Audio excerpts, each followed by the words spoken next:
Bien, regresamos a Televisión Legislativa. Lamentablemente no se pudieron completar los 38 diputados necesarios para iniciar la sesión, solo llegaron 37 de ellos.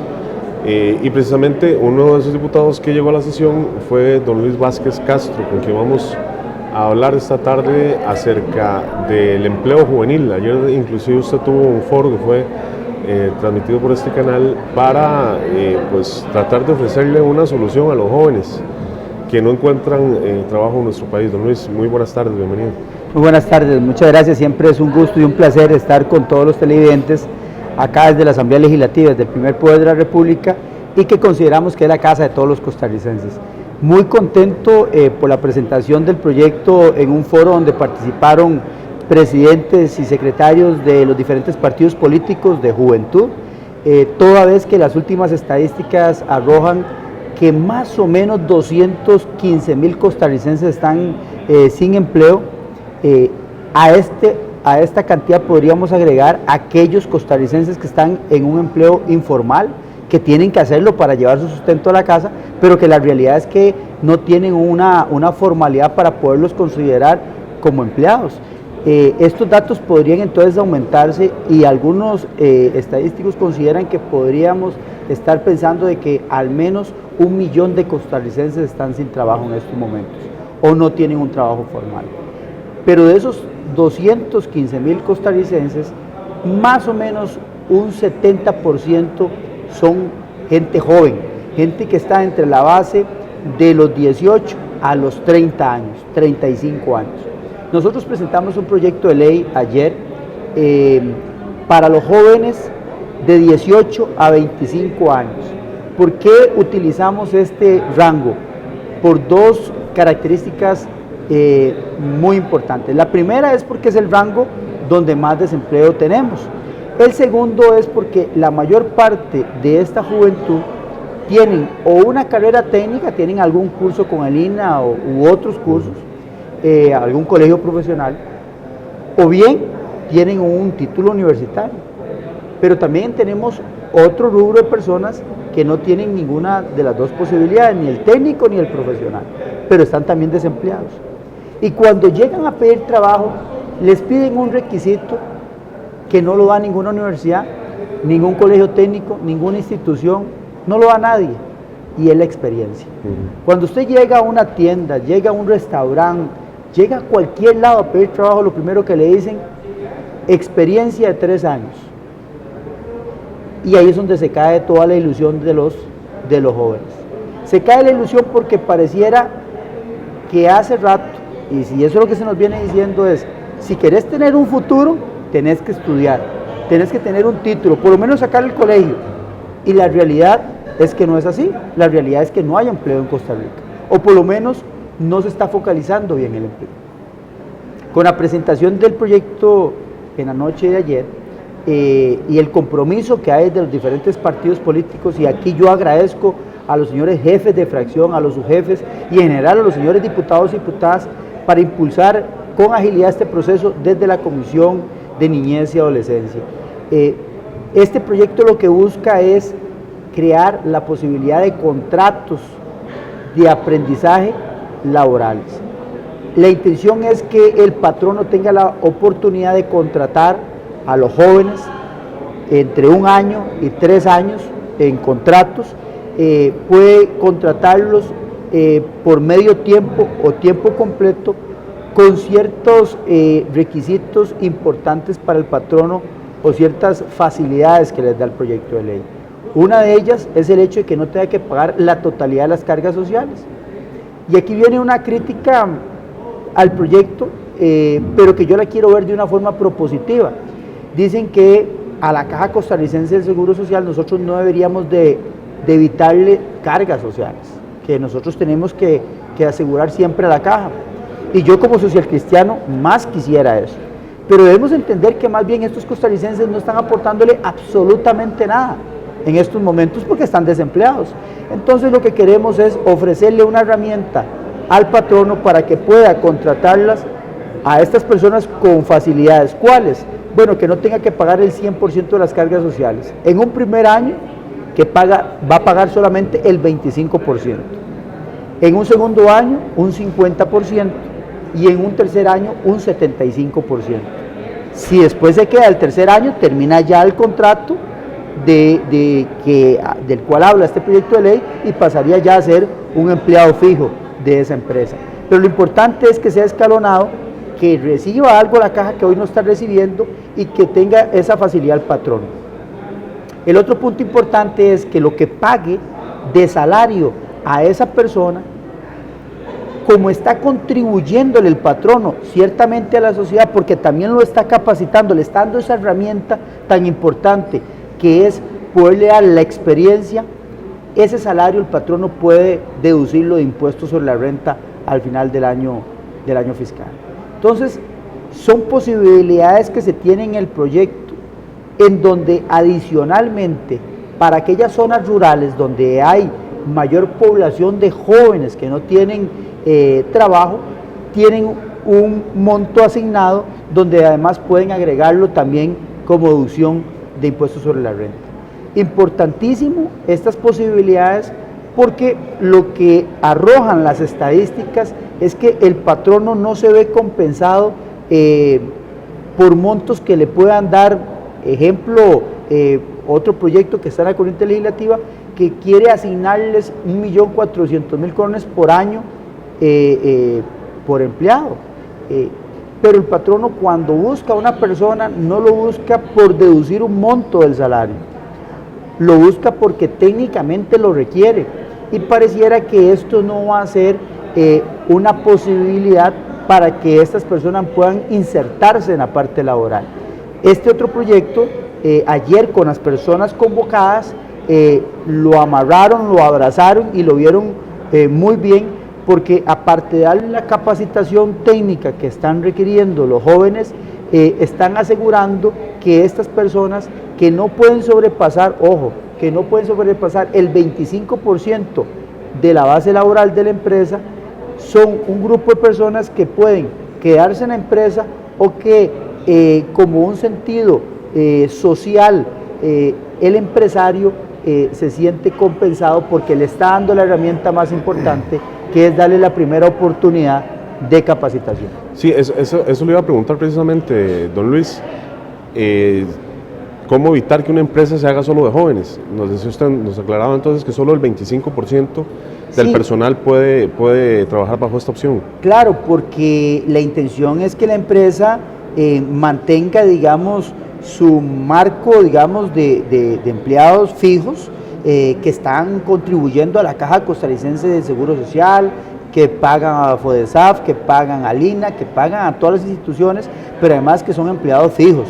Esto lo que estamos haciendo es que ese grupo de jóvenes hoy desempleados, que más o menos ronda un 70% de esos 215.000 desempleados, la intención es poderlos insertar con herramientas tan sencillas como estas, en donde cuando se sigue subdividiendo el por qué estas personas no logran conseguir trabajo, es porque no tienen la experiencia. ¿Y quiénes van a tener la experiencia si no se les da la oportunidad? Claro, y esa es una de las quejas más recurrentes, ¿verdad? Porque yo inclusive me acuerdo cuando era joven y buscaba empleo, la respuesta siempre era, siempre habían dos respuestas. Uno, que tenía muchos atestados, digamos, y que no me podían hacer pagar el salario completo, el salario mínimo, o dos, que no tenía experiencia, y es un ciclo de nunca acabar, ¿verdad? Me salta la duda de cómo se contarían las cuotas laborales de estas personas, cómo se les lleva la cuenta de las cuotas a la hora de pensionarse. Bueno, es algo que tenemos y que la ley tiene que prever y coordinar, digamos, en su momento con la Caja, con el Ministerio de Trabajo. Aquí lo más importante que debemos entender es que ellos no son empleados fijos, van a estar bajo una figura de una contratación, de un contrato laboral de aprendizaje. Vamos a ver, esto es como que los jóvenes que están saliendo del colegio, como ejemplo, en lugar de ingresar a un colegio técnico que les va a dar un cartón que los va a beneficiar con hacerse contadores o mecánicos de precisión, esto va a ser un contrato donde ya el joven de 18 años tiene la posibilidad no solamente de ganar la experiencia y capacitarse técnicamente por 3 años o profesionalmente por 3 años, sino que además va a recibir una retribución, porque finalmente muchos de estos jóvenes, perdónenme, pero son contribuyentes en sus hogares.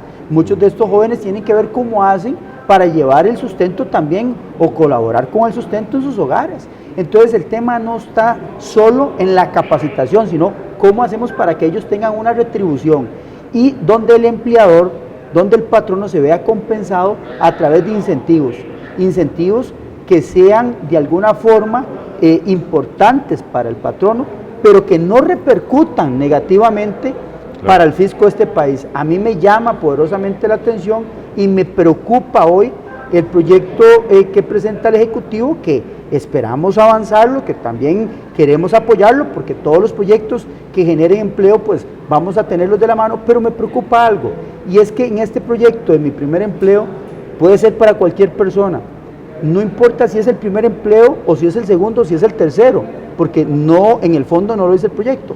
Y lo otro lo que da es una contribución de 1.450.000 colones por el primer año. Bueno, si nosotros agarramos esa población desempleada de 215.000 y lo partimos en una mitad, pongámosle que son 100.000 personas que van a meterse en este ámbito de Mi Primer Empleo, estaríamos hablando de que el Estado tiene que prepararse en estos momentos de más o menos 1.450 millones de colones. Entonces uno dice, bueno, en una situación fiscal como la que está atravesando nuestro país, ¿de dónde vamos a sacar esos dineros para hacer esta compensación, para aprobar esa ley? A mí me preocupa en estos momentos, digamos, y esas son las dudas que tengo del otro proyecto. Y ojo que es una crítica muy constructiva, porque me parece que tenemos que apoyar todas estas iniciativas. Lo más importante está en seguir avanzando, en decirle a este gobierno que tenemos también que meternos en el área de la reactivación económica, porque la única forma de generar empleo es a través de la reactivación. Sí, don Luis, y bueno, preocupante además, por ejemplo, hace un par de semanas se organizó una feria del empleo aquí en el Parque Nacional, y de verdad que es preocupante ver a la gente desde antes de las 8 de la mañana hacer fila y filas interminables que le daban vuelta al Parque Nacional. Bueno, y agreguemos filas de nunca acabar. Claro, y agreguemos lo que pasó hace 2 días, en donde la cadena de comidas rápidas se fueron 400 trabajadores a la calle. Y si usted valora quiénes pueden ser estos trabajadores, cuidado, y la mayor parte de ellos, que es un común denominador en los restaurantes de comidas rápidas, es que son jóvenes los que están ahí. Muchos estudian. Entonces, estamos nuevamente agregándole un mayor porcentaje de los 215.000 desempleados que hay en el país, agregándole una mayor cantidad. Pero lo que vimos hoy, o recientemente en el parque, tal como usted lo dice, es la realidad que está viviendo Costa Rica. Y es que no solamente están estos 215.000, ahí haciendo fila, había mucha gente que tienen un trabajo informal, que agarran un poco de mangos en la mañana, un poco de naranjas y se van a ver para ver si las venden, pero no es que tengan un empleo fijo, claro. Y no los están tomando en cuenta como desempleados, los están poniendo en otra columna, pero la realidad es que ellos también son desempleados, de ahí que salen a la calle a buscar el arroz y los frijoles, pero la realidad es que están desempleados. Y lo que vimos en el parque es que son más de 250.000 personas las que están desempleadas. Fácil, ¿verdad? Fácil, hablamos de 1 millón de costarricenses. Yo rescato. Y también a eso se le une otro tema, don Luis, que es gente que estudia carreras para las cuales ya no hay un mercado laboral. Y otro tema aunado a ese es la democratización del acceso a la universidad pública, ¿verdad? ¿Quiénes son los que pueden estudiar en una universidad pública y quiénes en universidad privada? Generalmente los que van a la privada es gente que tiene que trabajar, gente que tiene que generar y que termina pagando porque no pueden estudiar en una pública que no te ofrece un horario en horas laborales. Qué importante esos 2 comentarios que acaba de dar. No podían dejar de tocarlos porque son parte de la problemática que estamos viviendo. El Estado como Estado tiene que hacer un alto en el camino. Sabemos que CONESUB, la señora ministra de Educación Pública, está haciendo lo propio para regular más las universidades privadas. Aquí lo que estamos es en un país donde tenemos una fábrica de títulos. Eso es lo que tenemos, una fábrica de títulos. Sin importar a qué dirección vamos. Se gradúan tantos abogados como médicos, como administradores de empresas, cuando la realidad, y lo vimos ayer en el foro de empleo que hicimos en la noche, es que mucho de lo que requiere este país es en carreras técnicas. Entonces, cuando el joven, que además es apoyado por su familia y apoyado por la sociedad y los medios de comunicación, le dicen, si no estudia no va a tener trabajo, se ve limitado cuando tiene el título y ve que no tiene posibilidad de trabajo. Además. Frustrado totalmente. Y es por lo que usted dice, porque no tenemos en estos momentos un ordenamiento en la educación donde nos garantice o podamos direccionar cuáles son las carreras que tienen viabilidad. Y aquí tocamos el otro tema. Yo lo llamo diferente a como usted lo mencionó, yo llamo tecnificación y regionalización de la educación. Y ayer lo hablaba con el presidente ejecutivo del INA. Me parece importante que puedan ampliar más la cantidad de carreras técnicas en las diferentes regiones, pero nunca puede ser las mismas carreras en Cartago que en Alajuela o en Limón. Y se los pongo como un ejemplo. Lo que en estos momentos requiere la provincia de Limón, de acuerdo a la inversión proyectada de más de $1.000 millones en el área de la logística portuaria, son mecánicos de precisión, personas que se encargan de grúas pórticas, que saben manejar grúas pórticas, que saben manejar restacker, top loader, montacargas. Entonces, si usted prepara a una persona que está en estos momentos viviendo en Cartago, en el INA de Cartago, ¿para qué lo va a preparar para hacerse una persona encargada, un ingeniero de una grúa pórtica? Claro, ¿para qué? Claro. Preparemos a los limonenses para eso, a la gente que está en Punta Arenas, a la gente que vive en los puertos. Es hacia donde tenemos que migrar, una buena dirección de las carreras que hoy tenemos técnicas de acuerdo a la región, y por supuesto hay que hablar de una democratización, como usted la quiere ver, de la educación, porque vemos que no es el mismo acceso a una universidad pública que tiene una persona que vive en la meseta central, que ha logrado capacitarse, con un limonense que vive en la Alta Talamanca. Claro. O sea, eso es un tema de lógica. Claro, y eso es lo que uno se pregunta, digamos, cuando los exámenes de bachillerato, los exámenes de admisión, ¿cómo se le aplica el mismo examen a una persona que viene de Puerto Viejo, por decirle a algún lugar concreto, a un muchacho que se viene graduando de Lincoln? ¿Verdad? O sea, obviamente uno lleva todas las armas para ganar, ¿verdad? Claro. Tampoco quiero sonar despectivo hacia la persona, pero es una realidad, y es una realidad que no se toma en cuenta en el país. Claro, nosotros somos, y usted ha visitado mucho mi zona, la provincia de Limón, uno puede toparse alumnos que tienen 2 horas de venir caminando, claro, para llegar al centro escolar. En el mejor de los casos. En el mejor de los casos, pasando por ríos donde se quitan sus zapatitos, para poder pasar el río mojados, los pantalones a medio ruedo siempre andan mojados, porque ese río se pasa una vez para un lado y se vuelve a pasar a la vuelta. Claro. Y estamos hablando de 2 horas, 3 horas. O sea, ¿qué posibilidades tiene ese estudiante con el estudiante que está acá en la meseta central, que posiblemente una buseta lo recoge en su casa con la lonchera para ir a estudiar?